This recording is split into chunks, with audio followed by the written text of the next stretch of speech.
이사야서 20장 말씀을 한 절씩 교독하면서 읽겠습니다. 아수르의 사르곤 왕이 다르단을 아스돗으로 보내매 그가 와서 아스돗을 쳐서 취하던 해니라.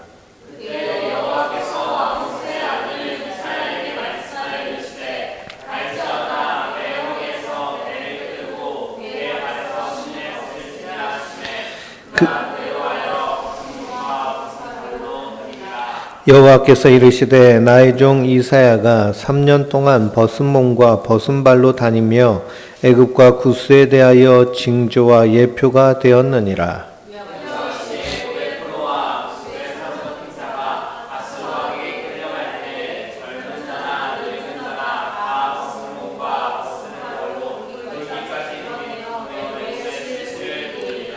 그들이 바라던 구스와 자랑하던 애굽으로 말미암아 그들이 놀라고 부끄러워할 것이라.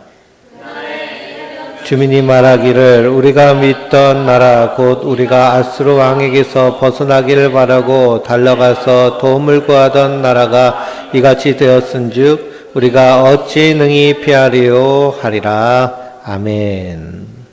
할렐루야. 하나님께서 주시는 은혜와 평강이 우리 성도님들 위해 늘 충만하시기를 주님의 이름으로 축원드립니다. 오늘 이사야서 20장, 21장, 23장, 2장, 3장 말씀을 통해서 하나님의 심판을 선포하는 이사야와 그 내용에 대해서 함께 은혜를 나누도록 하겠습니다. 우리가 이 땅에서 구원받아야 되죠. 구원의 이유가 뭘까요? 바로 우리가 하나님의 진노와 그로 말미암은 심판 아래 있기 때문입니다. 우리의 삶이 이 세상의 것일 뿐이면 이 땅에서의 삶이 끝이고 이 땅에서의 삶이 다다라고 하면 우리는 어떻게 살아야 되는 것이 바르게 사는 걸까요? 그냥 우리가 원하는 대로 살면 되는 것이겠죠. 그래서 비틀즈가 Let it be 하면서 노래를 불렀습니다. Let it be, 내비두라는 거예요. 내가 알아서 살 테니까 내비둬, 내버려 달라는 거죠. 알아서 살겠다.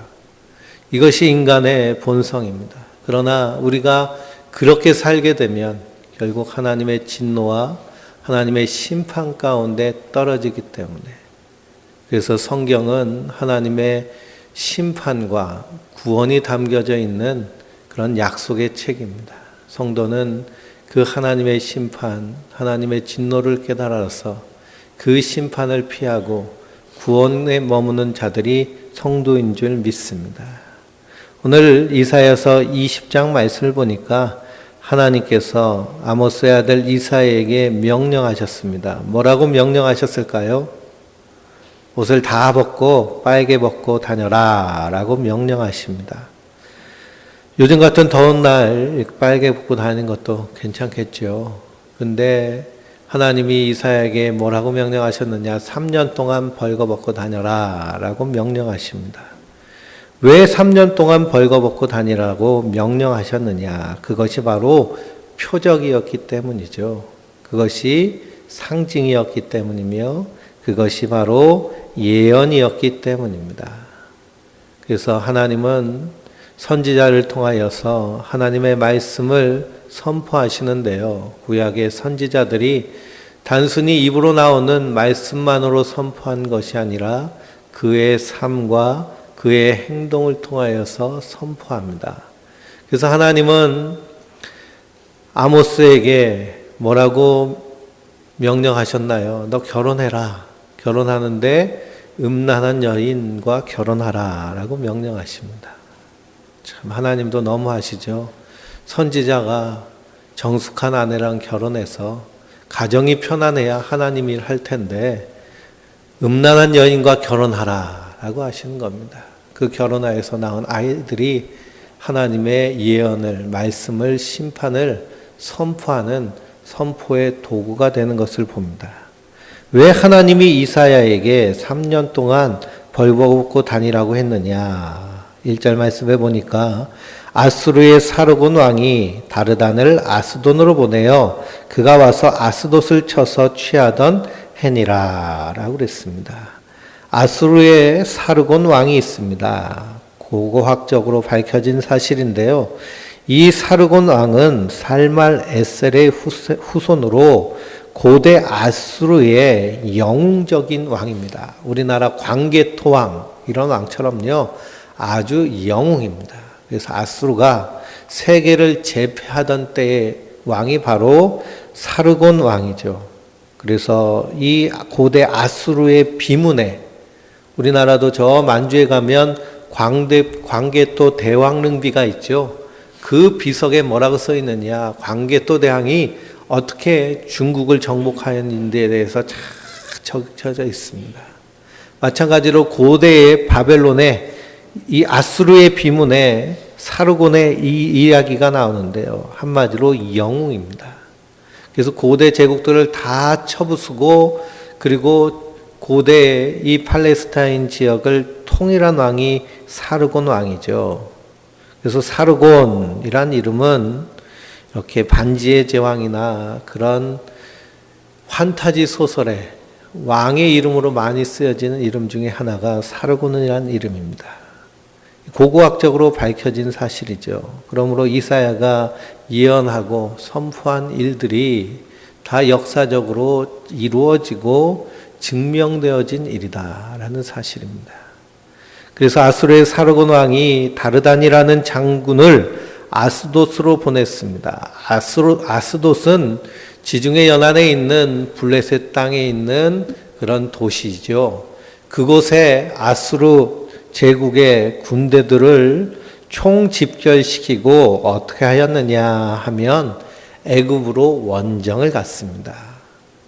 원정을 가서 애굽을 쳐들어간 것이죠.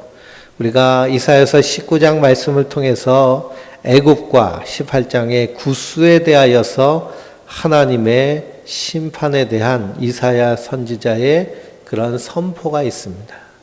그런데 하나님께서 아수르나 아람이나 북쪽 이스라엘이나 바벨론을 향하여서 진노하는 만큼 구스와 애굽을 향하여서는 진노하지 않으셨죠. 불쌍히 여기시는 듯한 뉘앙스가 나옵니다. 왜 그러냐? 이 구스와 애굽은 하나님께서 이스라엘 백성들을 한 민족으로 이루어 나가실 때 쓰임받은 도구이기 때문이죠. 예수님께서 헤롯 왕의 그러한 살기를 피하여서 숨게 하신 곳이 바로 애굽입니다.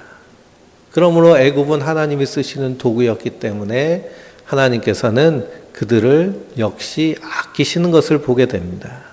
하나님은 이스라엘만 아끼시는 것이 아니라 이 세상 모든 거민들을 아끼시는 줄 믿습니다. 그래서 그 이스라엘을 통하여서 이 세상 만민들을 구원하려고 하시는 것이 구약을 통한 하나님의 구원의 계획이시죠. 그러나 그것이 이스라엘의 패역함으로 말미암아 실패하고 그리고 하나님이 태초에부터 약속하시고 언약하신 그리스도를 통하여서 구원하시는 것이 이 성경의 일맥상통한 하나님의 구속의 역사입니다. 그래서 이 아수르가 아스돗에 진을 치고 애굽을 향하여서 쳐들어갑니다. 그래서 그들이 3년 동안 애굽과 전쟁을 하여서 애굽을 완전히 짓밟죠. 짓밟게 되니까 이 애굽과 구스가 함께 망하는 겁니다. 애굽과 구스는 애굽 나일강 상류에 있는 나라이고 애굽은 나일강 하류에 있는 나라인데 서로가 형제국과 같이 또 때로는 구스가 애굽을 쳐들어와서 애굽의 왕조를 이루고 또 애굽은 또 구스를 쳐들어가서 구스를 지배하기도 하는 그런 긴 역사를 가지고 있는 나라가 구스와 애굽인데 이 두 나라가 아수르에 의해서 완전히 패망하게 되고 포로로 잡혀가게 됩니다. 그런데 그 포로로 잡혀가는 모습이 어떤 모습일까요? 착고에 차고 사슬에 묶여서 끌려가는데요. 이 아수르 군사들이 빨개 벗겨서 그들을 데리고 가는 겁니다. 그 모습을 미리 누구를 통해서 하나님이 보이시는 거예요? 이사야를 통해서 이스라엘에게 보이십니다. 왜 그렇게 보이실까요? 야, 너희들이 의지하는 구스와 너희들이 의지하는 애굽이 이렇게 망할 것이다 라고 하나님께서 선언하시는 겁니다. 그래서 5절 말씀해 보니까 그들이 바라던 구스와 자랑하던 애굽으로 말미암아 그들이 놀라고 부끄러워할 것이라 라고 말씀하고 있습니다.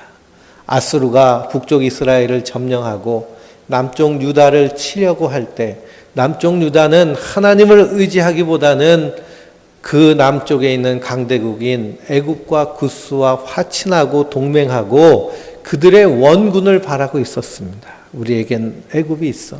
우리에겐 구스가 있어. 오늘이 현충일인데요. 현충일 6.25가 일어났을 때에 수많은 우리 군인들이 나라를 지키다가 목숨을 잃기도 한 그것을 기념하는 국가 기념일입니다. 현충일에 우리가 잊을 수 없는 나라들이 있는데요. 그 대표적인 나라가 미국이라는 나라죠. 미국이 6.25가 일어났을 때 자기의 나라들의 청년들을 보내서 수만 명이 이 6.25 전쟁에서 목숨을 잃고 수십만 명이 상위 군인이 되어서 아직도 그들이 살아 있고요. 그들이 생명이 끝나게 되면 우리나라도 6.25 참전 용사들이 국립묘지에 묻히는 것처럼 그 사람들도 내셔널 파크에 묻히게 됩니다. 근데 우리가 북한에 핵 위협이 있을 때마다 그때마다 의지하고 믿는 것이 뭘까요? 북한이 핵폭탄 실험하고 미사일 발사할 때마다 미국의 핵 항공모함들이 막 몰려오죠. 아주 전쟁의 위기가 고조되었을 때는 이 핵 항공모함이 2척이나 몰려와 가지고요. 동쪽과 남쪽, 서쪽에 에워싸고 그리고서는 군사 시위를 한 것이 얼마 전에 이 나라의 이 땅의 모습입니다. 항공모함이 한 대 들어오면요. 항공모함 배 한 척만 들어온 것이 아니라 그 항공모함 위에 실려 있는 비행기들이요. 웬만한 한 나라의 공국력보다도 강한 그러한 군사력을 가지고 있습니다. 그러니 항공모함 한 대가 뜨면 주변 국가들이 벌벌 떠는 것이죠. 그 항공모함에는 최신의 전투기가 달려 서 있는데 그 전투기가 뜨면 아무리 비행기가 많아도 그 비행기를 레이더에 잡지도 못하고 이렇게 추락시키지도 못하는 것이 미국의 군사력입니다. 뿐만 아니라 그 항공모함을 호위하기 위해서 수많은 배가 따라다니기 때문에 미국의 항공모함 한 대는 웬만한 국가 군사력보다도 강력하고 무서운 것이 미국의 그런 국방력입니다. 그래서 미국 한 해 동안 쓰여지는 국방 예산이 1,000조라고 그러죠. 1,000조. 우리나라는 30조 정도 쓰는데요. 미국은 1,000조를 씁니다. 그러니 미국의 항공모함 2척이 짜잔 하고 나타나니까 그냥 대한민국 사람들이 안심하죠. 전쟁 일어나려면 일어나 봐라. 너희들도 다 죽는다. 그래도 이 땅에 핵미사일 떨어지면 끔찍한 일이 일어날 텐데도 그렇게 생각합니다. 그게 바로 지금 이스라엘의 모습입니다. 근데 이스라엘은 누구의 백성일까요? 하나님의 백성입니다. 하나님을 의지해야 됩니다. 하나님은 선지자 이사야를 통하여서 그들에게 하나님의 궁율 가운데, 하나님 은혜 가운데 다시 돌아오기를 원하고 계십니다. 그런데 그들이 애굽과 구스를 의지하니 하나님께서 그 애굽과 구스를 어떻게 하시나요? 쳐서 포로로 잡혀가게 하여 주시는 겁니다. 그것을 통해서 하나님만 의지하게 하려고 하시는 분이 하나님이신 줄 믿습니다. 우리도 구원받은 성도는 이 땅에서 오직 누구만 의지하는 자들이에요? 하나님만 의지하는 자들인 줄 믿습니다. 하나님보다 앞선 것이 있으면 하나님은 그것을 치십니다. 왜 하나님 그것을 치실까요? 하나님은 질투하시는 하나님이시기 때문입니다. 뿐만 아니라 그걸 쳐서 하나님만 의지하게 하심으로 성도를 신실하고 성결하게 그렇게 깨끗하게 하나님께서 우리를 이끄시는 줄 믿습니다. 우리 21장 1절부터 10절까지 또 한 절씩 읽겠습니다. 해변 광야에 관한 경고라. 적병이 광야에서 두려운 땅에서 내게 회보리 바람같이 몰려왔도다.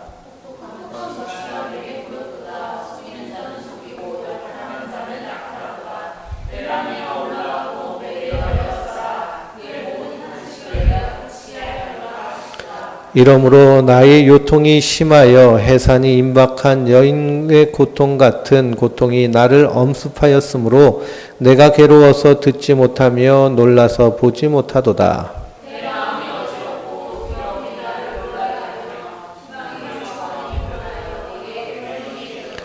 그들이 식탁을 베풀고 파수꾼을 세우고 먹고 마시도다. 너희 고관들아 일어나 방패에 기름을 바를지어다.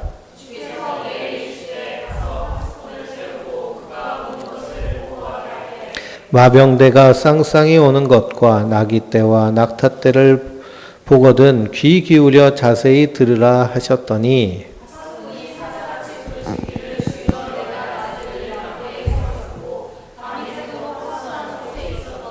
보소서 마병대가 쌍쌍이 오나이다 하니 그가 대답하여 이르시되 함락되었도다 함락되었도다 바벨론이여 그들이 조각한 신상들이 다 부서져 땅에 떨어졌도다 하시도다.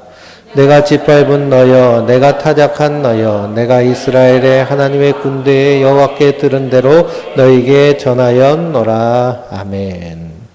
21장은 바벨론과 두마와 아라비아에 대한 심판의 경고입니다. 바벨론은 13장과 14장에 이미 하나님께서 이스라엘을 통해서 경고하셨죠. 그 경고가 어디까지 담겨져 있느냐? 최후의 심판의 날까지 담겨져 있습니다. 그래서 바벨론이란 하는 것은 이 세상 모든 권력을 상징하는 것이고 이 땅의 왕국을 상징하는 것이며 하나님을 대적하는 것을 상징하는 것이 바벨론이죠. 이 바벨론이 유프라데스 강과 티그리스 강 큰 강 사이에 있었기 때문에 그 나라를 해변 거민이라고 얘기합니다. 해변에서 살고 있는 거민, 바다 강가에서. 그래서 해변 광야에 관한 경고라라는 것은 바벨론을 말하는 것이죠. 메대와 엘람이 침략하여서 그래서 바벨론을 무너뜨립니다. 그 무너뜨리는 환상을 이사야가 본 것입니다. 그러니 이사야가 환상으로 본 하나님의 심판의 이야기는요, 수백 년, 수천 년을 넘나드는 그런 하나님의 묵시를 보여주고 있는 것을 우리가 보게 됩니다. 그 심판이 그래서 메대와 엘람이 침략하여서 바벨론을 치는 모습이 얼마나 끔찍한지요. 이사야가 심한 고통을 당합니다. 그래서 2절 말씀에 보니까 혹독한 묵시를 내가 보았다라고 그랬죠. 3절에 그 혹독한 묵시를 보고 나의 요통이 심하여 해산이 임박한 여인과 고통 같은 고통이 나를 엄습하였다라고 말하고 있습니다. 그래서 그것 때문에 괴로워하여 듣지도 못하고 놀라서 보지도 못하며 마음이 어떻대요? 어지럽고 두려움이 나를 놀라게 했다. 우리 장로님이 쐐기벌레에 물리셔서 이 목이 그냥 이렇게 막 튀어나오니까 뒤에서 우리 권사님이 그 모습을 보고 징그러워하면서 끔찍해하면서 산에 대한 공포감이 더 올라가잖아요. 그렇죠? 뱀뿐만 아니라 이제 쐐기벌레까지 산에 못 갈 그런 이유들이 충만해집니다. 그러면서 우리가 그런 끔찍한 모습을 보면 막 몸서리 쳐지죠. 우리가 TV에서 나오는 잔혹한 범죄의 이야기를 들을 때 우리가 막 소름 돋으면서 이렇게 분노도 일어나지만요, 끔찍하고 징그럽고 고통스러운 그 고통이 우리 안에 전이 됩니다. 그런데 이사야는 하나님의 이런 묵시를 받으면서 이런 끔찍한 심판의 이야기가 나올 때 할렐루야 할렐루야 하면서 그냥 편안하게 이 묵시를 받은 것이 아니라 어떻게 되는 거예요? 함께 고통하며 아파하며 괴로워하는 것을 보게 됩니다. 얼마나 괴로운지 요통이 심하여져서 아이를 낳는 여자같이 그런 고통을 느끼는 것이 선지자의 고통입니다. 미리 보는 거로 아파하는 것이죠. 우리가 미리 본다라는 것은 그 안에는 하나님 우리에게 주신 마음은 어떤 마음이냐? 아파하는 마음입니다. 사도 요한이 하늘문이 열린 그 열린 문으로 들어가서 하늘의 일을 보죠. 그리고 이 땅의 마지막 심판의 일을 봅니다. 그러면서 그가 심히 통곡하고 울 때에 그때의 그 마음이 하나님 아버지의 마음이라는 것이죠. 그래서 우리는 선지자의 눈물에 대해서 이해할 수 있어야 됩니다. 열왕기하 8장을 보면 엘리사의 때에 하사엘이라는 아람 왕 베나닷이 보낸 사신이 엘리사를 만납니다. 그때 엘리사가 이 하사엘을 보고요, 눈물을 흘립니다. 왜 눈물을 흘리느냐? 아람 왕 베나닷이 병들었습니다. 그래서 이 병이 나을 것인지 낫지 않을 것인지 이 하사엘을 통하여서 엘리사 선지자에게 물으러 온 것이죠. 그때 이 하사엘을 본 순간 하나님의 영이 이 하사엘을 통하여서 북쪽 이스라엘에 이루어질 일들에 대해서 하나님 보게 하십니다. 그로 말미암아 눈물 흘립니다.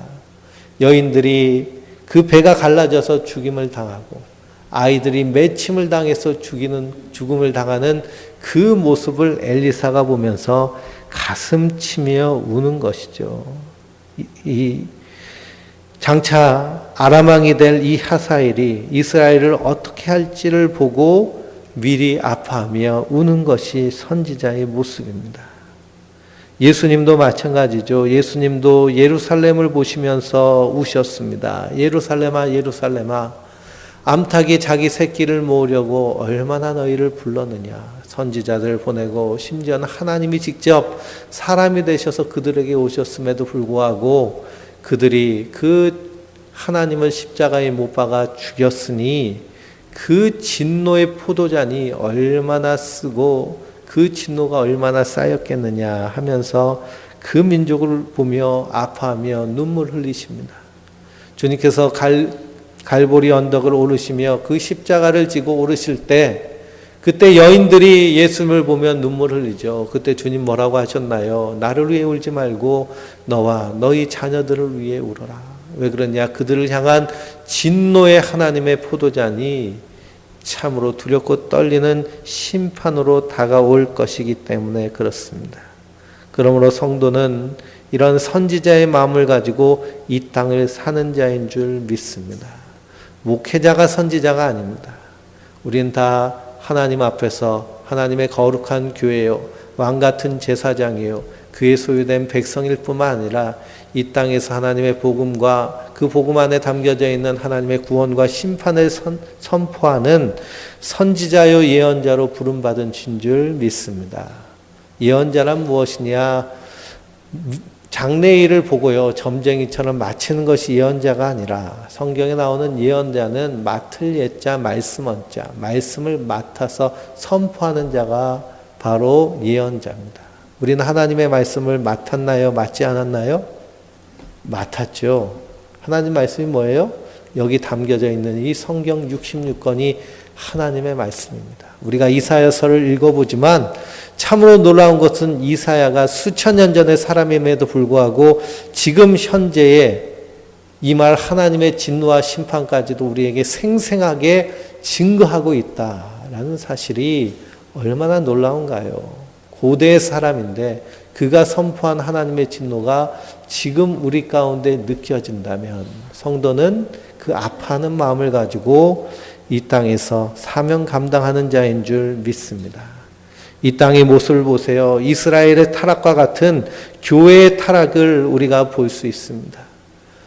이스라엘 백성들이 하나님을 의지하지 않고 힘 있는 자를 의지하고 돈을 의지하고 우상을 섬기며 이 땅의 것을 소망하며 이 땅에서 잘 먹고 잘 살기만을 바라는 그 모습이 지금 현재 교회들의 모습, 한국 교회의 모습과 너무나 다를 것이 없죠. 하늘의 것을 소망하지 않고 땅의 것을 소망하고 이 땅에서 어떻게 하면 유지될 것인가, 이 땅에서 어떻게 하면 힘을 가지고 능을 가지고 살 것인가에 대해서 몰두하는 이 땅의 모습. 거기에 모인 이들은 하늘의 소망을 가지고 이 땅의 것을 버리고 하늘을 위해서 이 땅의 소망을 내려놓고 나는 죽고 예수로 사는 자들이 아니라 이 땅에서 잘 살려고 하는 자들이 모여 있다는 것이 비극입니다. 그러므로 성도는 항상 아파하는 마음으로, 선지자의 마음으로, 예수 그리스도의 마음으로 이 땅을 보면서 함께 울며 기도하는 우리 성도님들 되시길 주님의 이름으로 축원드립니다. 9절 말씀해 보니까 보소서 마병대가 쌍쌍이 오나이다 하니 그가 대답하여 이르시되 함락되었도다 함락되었도다 바벨론이여 그들이 조각한 신상들이 다 부서져 땅에 떨어졌도다 하시도다 라고 말씀하고 있습니다. 이 말씀이 어디서도 반복되고 있나요? 요한계시록에서도 반복되고 있죠. 요한계시록에서도 무너졌도다 무너졌도다 큰 성 바벨론이여. 결국 이 바벨론의 심판은 하나님의 이 땅을 향한 심판과 연결되는 것입니다. 이 심판을 통하여서 성도는 이 땅에서 두렵고 떨림으로 서는 자들인 줄 믿습니다. 11절 12절을 읽겠습니다. 두마에 관한 경고라. 사람이 세일에서 나를 부르되 파수꾼이여 밤이 어떻게 되었느냐 파수꾼이여 밤이 어떻게 되었느냐 파수꾼이 이르되 아침이 오나니 밤도 오리라. 내가 물으거든 물으라. 너희는 돌아올지니라 하더라. 아멘. 세일이 어딘가요? 세일은 야곱의 형 에서가 조상인 에돔 족속을 말합니다. 이 세일도 하나님의 은총을 입은 야곱의 형제이기 때문에 하나님의 그런 보호하심이 있고 진노 가운데 있지 않은 민족인데 작은 나라죠. 작은 나라 역시도 이 하나님의 심판에 함께 어떻게 되는 건가요? 휩쓸려 버리는 겁니다. 그러므로 이스라엘 백성들이 심판당할 때 에스겔서를 보면 다른 민족들이 다 손가락질하면서 비웃습니다. 아이고 저 잘됐다. 하나님이 유일한 하나님이라고 큰 소리 치더니 망했구나. 그렇게 조롱하며 비난하니까 하나님이 그들까지도 어떻게 하시는 거예요? 심판하시는 것이죠. 그러므로 이 에돔은 큰 나라의 심판으로 인하여서 함께 휩쓸려 가는 것입니다. 13절부터 또 읽어볼까요? 아라비아에 관한 경고라. 드단 대상이여 너희가 아라비아 수풀에서 유숙하리라. 대마의 땅의 주민들아 물을 가져다가 목마른 자에게 주고 떡을 가지고 도피하는 자를 영접하라.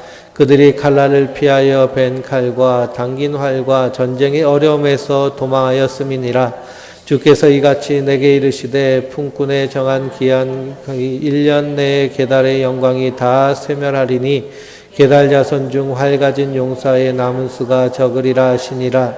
이스라엘의 하나님 여호와의 말씀이니라. 아멘. 아라비아는 사막이죠. 거기에 대상들이 있습니다. 드단의 대상들. 그래서 낙타 떼를 이끌고 장사하는 자들이기 때문에 그들이 부유한 자들이었는데 바벨론의 심판으로 인하여서 큰 전쟁, 엘람과 그리고 메대가 바벨론과 전쟁함으로 이들도 함께 쫓겨나가는 것이죠. 그래서 대마 땅, 즉 사막 땅에 살고 있는 자들의 도움을 받지 아니하면 살지 못하게 되는 것이고, 그리고 사막에 살고 있는 게달 자손은 지금의 베두인족입니다. 이 사람들은 유목민이고 사막에 텐트 치며 사는 사람들인데요. 그들 역시도 그 전쟁 중에 남은 수가 적으리라 라고 하십니다. 그러면서 맨 끝에 뭐라고 하나요? 이스라엘 하나님 여호와의 말씀이니라. 그러므로 이 땅의 모든 세상들은, 이 세상은 누가 주관하시느냐? 바로 하나님이 주관하시고 하나님이 이끄시고 하나님이 역사하시는 줄 믿습니다. 내년 다음 주에 북미 정상회담이 있고, 그리고 이 나라가 참으로 중요한 중대 기로에 서 있는데요. 이 모든 것도 이루시는 분이 누구실까요? 하나님이신 줄 믿습니다. 트럼프가, 우리 문재인 대통령이 김정은이 머리를 맞대고 힘쓰고 애쓰는 것 같아도요, 그래도 그 안에서 역사하신 하나님이 오케이 하셔야 되는 것이죠. 그러면 성도는 깨어서 항상 하나님의 은혜를 구하는 자인 줄 믿습니다. 우리 22절 말씀을 한 절씩 교독하면서 읽겠습니다. 환상의 골짜기에 관한 경고라. 내가 지붕에 올라감이 어찌 민고 소란하여 떠들고 즐거워하던 고울이여, 너희 죽임 당한 자들은 칼에 죽은 것도 아니요 전쟁에 사망한 것도 아니라.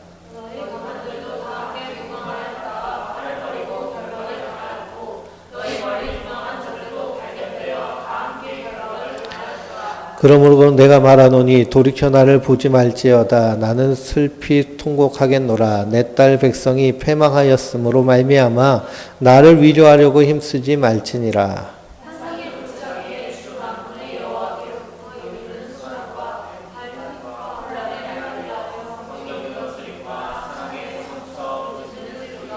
엘람 사람은 화살통을 메었고 병거 탄자와 마령이 함께 하였고 기르는 사람은 방패를 드러냈으니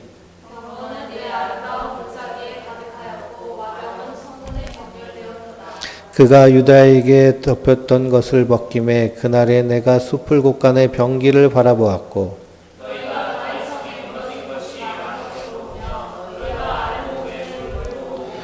또 예루살렘의 가옥을 계수하며 그 가옥을 헐어 성벽을 견고하게 하며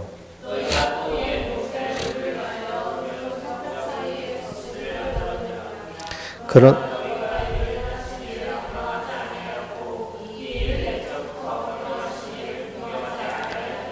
그날에 주 만군의 여호와께서 명령하사 통곡하며 애곡하며 머리털을 뜯으며 굵은 배를 따라 하셨거늘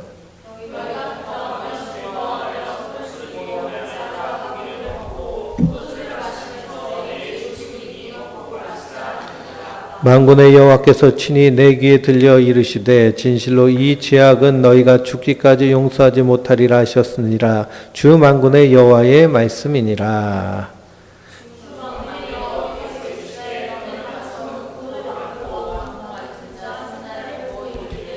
여기까지 읽겠습니다. 환상의 골짜기에 관한 경고라 그랬습니다. 환상의 골짜기가 어딜까요? 환상의 골짜기는 예루살렘을 말합니다. 예루살렘이 골짜기 안에 담겨져 있는 요새와 같은 성이죠. 큰 골짜기를 건너가서 올라갈 수 있는 곳이 예루살렘 성입니다. 그 예루살렘 성에 잔치 소리로 요란하죠. 전쟁이 몰려오고 있지만 그들은 하나님의 경고를 무시하고 날마다 잔치하며 사는 자들의 모습이 그들의 모습입니다. 하나님이 그들에게 원하신 것은 12절 말씀입니다. 통곡하며 애곡하며 머리털을 뜯으며 굵은 배를 띠라. 이것이 뭐예요? 자신의 죄와 허물을 놓고 하나님 앞에 회개하며 자복하라라는 겁니다. 그런데 이들이 잔치를 벌이며 즐거워하며 떠들썩합니다. 그 잔치가 즐겁고 떠들썩한데 그 잔치의 요란함이 전쟁의 요란함으로 바뀌죠. 5절 말씀해 보니까 환상의 골짜기에 주 만군의 여호와께로부터 이르는 소란과 발핀과 혼란의 날이여 성벽이 무너뜨림과 산악에 사무쳐 부르짖는 소리로다 라고 그럽니다. 그러니 하나님께서 이 세상 모든 민족들을 심판하시면서 그러면서 최후의 심판은 어디에 이르냐? 바로 이스라엘에게 이르는 것을 보게 됩니다. 그래서 6절부터 7절은 이 엘람 사람이 그러니까 바벨론 사람들이 쳐들어오는 적군의 모습이죠. 화살과 병거와 마병이 산더미 같이 몰려와서 그래서 아름다운 골짜기를 가득 메웠습니다. 그리고 성문 앞에 정렬되었죠. 그때 유다가 하는 일이 무엇이냐? 숲을 곳간의 병기를 바라봤다라고 했습니다. 숲을 곳간은 어디냐? 솔로몬 때 만든 무기고입니다. 레바논에서 백향목을 가져다가 그것으로 무기고를 만들었어요. 열왕기상 10장 16절에 나오는데 그래서 전쟁을 예비하는 이스라엘 모습을 봅니다. 숲을 병기고에서 병기를 꺼내고 무너진 성에다가 자기 집을 헐어서 그 무너진 성을 견고하게 하고 그리고 물도 많이 모아놔서 오랜 전쟁을 예비하고 준비합니다.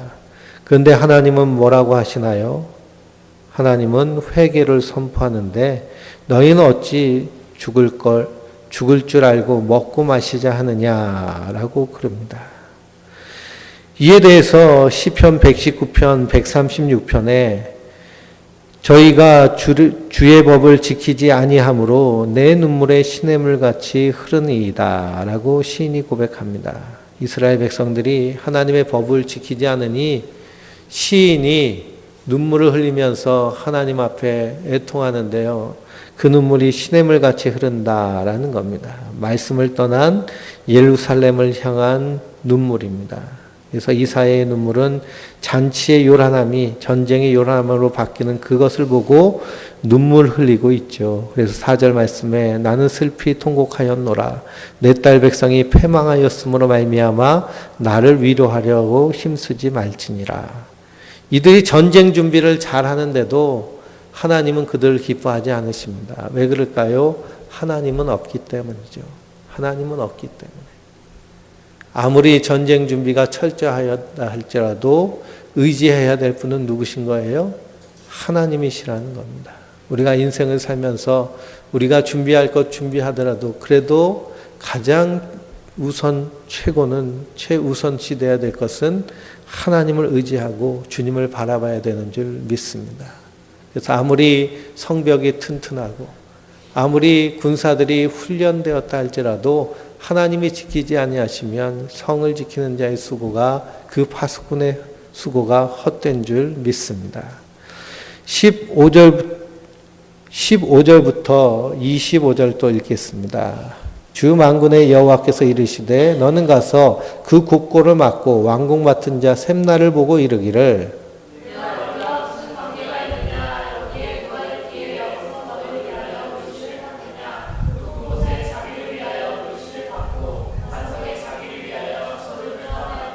나 여호와가 너를 단단히 결박하고 장사같이 세게 던지되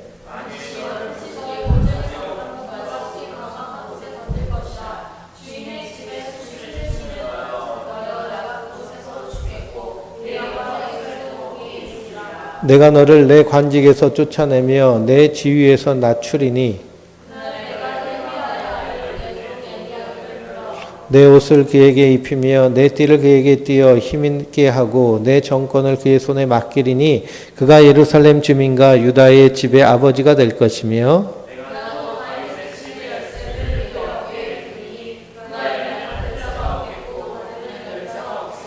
못이 단단한 곳에 박힌같이 그를 견고하게 하리니 그가 그의 하나님의 아버지의 집의 영광의 보좌가 될 것이요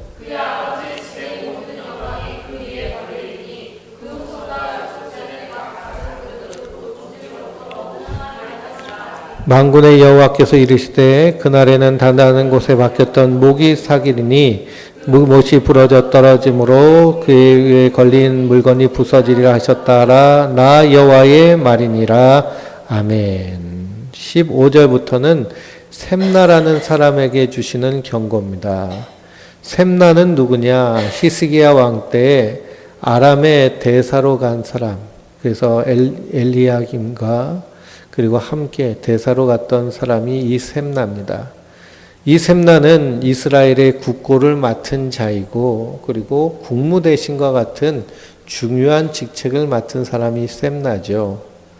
그런데 이스라엘이 하나님을 패역하고 생존에만 급급한 나라가 위기에 달려있는 그때에 셈나가 한 일이 무엇인가요? 셈나가 한 일을 16절에 말씀하고 있는데 너를 위하여 묘실을 팠느냐 높은 곳에 자기를 위하여 묘실을 팠고 반석 위에 자기를 위하여 처소를 쪼아내었도다 라고 말하고 있습니다. 그러니 나라가 위기에 있음에도 불구하고 뭘 하고 있어요? 자기 무덤을 장식하고 있습니다. 부귀영화가 극에 달할 때 하는 짓이 어떤 짓이냐 하면 호화롭게 무덤을 꾸미는 것이죠. 그러니 산 위에 있는 무덤들 중에 비석도 잔뜩 세워 있고 명당 자리에 서 있는 집들은 다 어떤 사람들이에요? 부귀영화가 극에 달아서 죽을 자리까지도 호화롭게 꾸미는 자들입니다. 나라가 위태로운데 자기 배 채우기에 바쁜 모습이죠. 그것을 하나님 기뻐하시나요? 기뻐하지 않으시나요? 기뻐하지 않으십니다. 그래서 그를 심판하시겠다. 어떻게 심판하시느냐? 그냥 단단하게 결박해서 공을 맺힌같이 맺혀버리겠다. 하나님 던져버리시겠다라고 그렇게 말씀하십니다. 비참한 죽음을 말씀하시는 것이죠. 이스라엘의 왕은 그 무덤이요, 평민의 무덤과 왕의 무덤이 다릅니다. 왕이라 할지라도 하나님 앞에 합당하지 않으면 왕의 묘실에 묻히지 못하는 수치를 당하게 되죠. 그래서 성경 읽어보면 왕의 묘실에 묻히지 못하는 자들이 있습니다. 아합왕과 이세벨 같은 경우에는 나봇의 포도원을 빼앗았다가 하나님으로부터 저주받죠. 그래서 나봇을 비참하게 죽였는데 그것처럼 그들도 죽임을 당해서 개들의 밥이 되는 비명횡사하게 되는 그 엘리야의 그런 예언대로 그대로 되는 것을 보게 됩니다. 그러므로 이 샘날을 향하여서 경고하는 경고. 그 당시에 고작들, 고위층들, 높은 곳에 있는 사람들, 나라가 위태한데 그것을 방조하고 자기 부귀영화를 채운 것에 대한 심판이 반드시 있다라는 것을 주님 하나님 우리에게 말씀하시는 것이죠. 이 땅도 마찬가지입니다.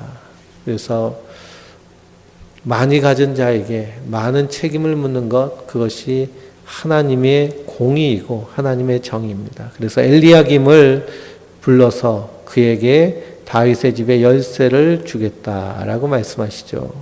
그래서 22절 말씀에 다윗의 집의 열쇠를 그의 어깨에 두리니 그가 열면 닫을 자가 없겠고 닫으면 열 자가 없으리라. 이 말씀을 누가 하셨나요? 예수님이 하셨죠. 누구에게 하셨나요? 베드로에게 하셨습니다. 요한계시록의 빌라델피아 교회를 향해서도 주님이 하셨습니다.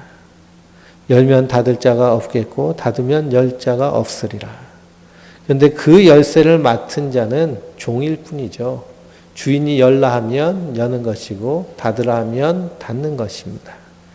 엘리야김에게 맡기셨는데 그 엘리야김도 결국은 그 못이 사가져 버림으로 말미암아 다 부러져 떨어집니다. 그때가 어떤 때냐? 하나님이 심판하시는 이스라엘의 패망의 날에 단단하게 박혔던 목도 사가버리는 것이죠. 그래서 그 못을 대신하여서 누가 못이 되시나요? 예수 그리스도가 우리의 못이 되심으로 우리를 단단히 반석 위에 붙잡아 두시는 줄 믿습니다. 반석 위에 박혀 있는 것 예수 그리스도가 붙잡고 계십니다. 이것을 칼빈은 성도의 견인이다라고 말합니다. 예수님이 우리를 붙잡고 계시는 거예요. 끌고 가시는 거예요. 차가 고장나면요, 가고 싶어도 가지 못하죠. 그리고 고장난 차가 가면 자기 멋대로 갑니다. 그것을 견인차가 탁 붙잡아가지고 끌고 가는 것처럼 성도는 주님께서 끌고 가시는 겁니다. 주님의 이끄심을 받는 것이 성도입니다. 그러면 성도는 그 주님의 이끄심에